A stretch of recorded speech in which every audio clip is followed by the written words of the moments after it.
3-star running back Micah Kaapana was just crystal balled to Michigan, and I actually have a little bit of tape that from Huddle, so we'll check that out. And just listen, we always have to take Huddle tape with a grain of salt,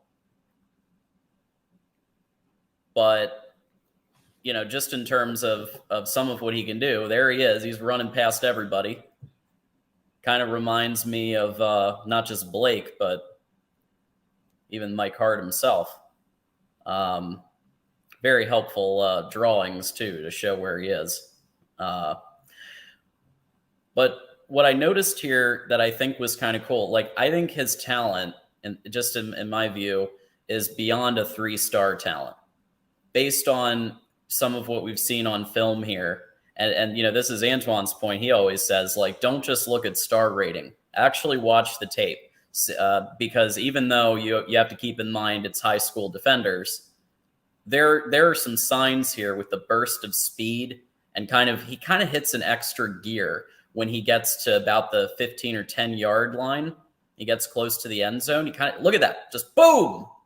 Okay, that's reflective, I think, and I'm not going to show that much, but that's reflective, I think, of the type of running back that Mike Hart is looking for in the Michigan program. I'm going to trust Mike Hart's evaluation of a running back, not just because of his production on the field, which I believe is still number 1 all time in Michigan rushing ledgers, but also he's proven to be a very fine running backs coach.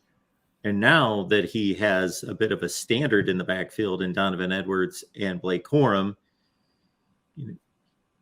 you see what's successful, especially within that offense, with the level of offensive line play. And then you're more easily able to go out there and recruit running backs and see similarities that say, okay, we're doing this just about as well as anybody in the country. These guys are similar or have the potential to be similar as we develop them to the guys that we have in Edwards and Corum and others in the past. So they fit the bill. They look the part. If we can work with them in the weight room, give them obviously a lot of coaching and development in regards to what their eyes are seeing and just basically coach them up into the kind of players we have that, you got to trust Mike Hart's, regardless of what the ratings and the rankings say, you got to trust Mike Hart's ability to evaluate and then coach. Yeah. And just John Scholl, I was going to bring this up too. 1,000 yards on 70 carries and 15, I believe, touchdowns.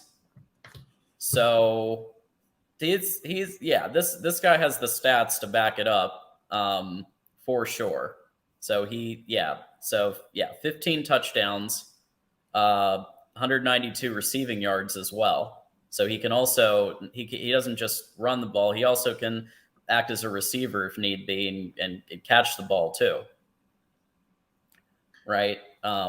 Teams like Oklahoma State, Nebraska,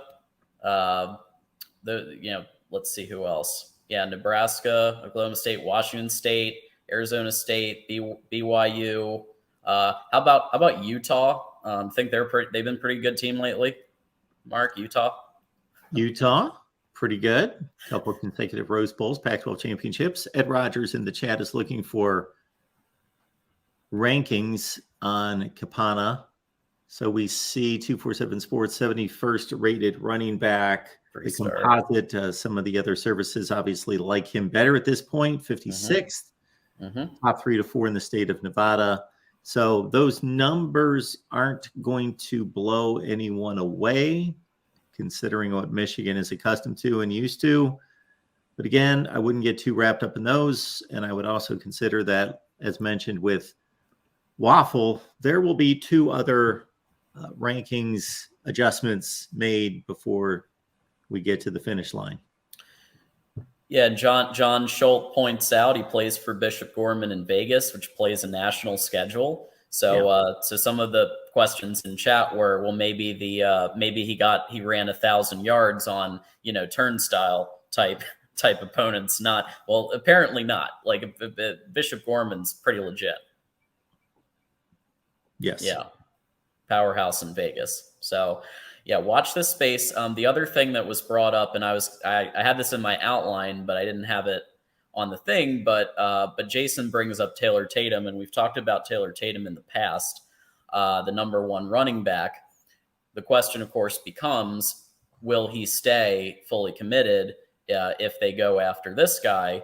I think quite clearly you saw that Michigan can handle having two top running backs. We saw it in 2021 with Haskins and Corum, and then even Edwards sneaking in there towards the end as a third one.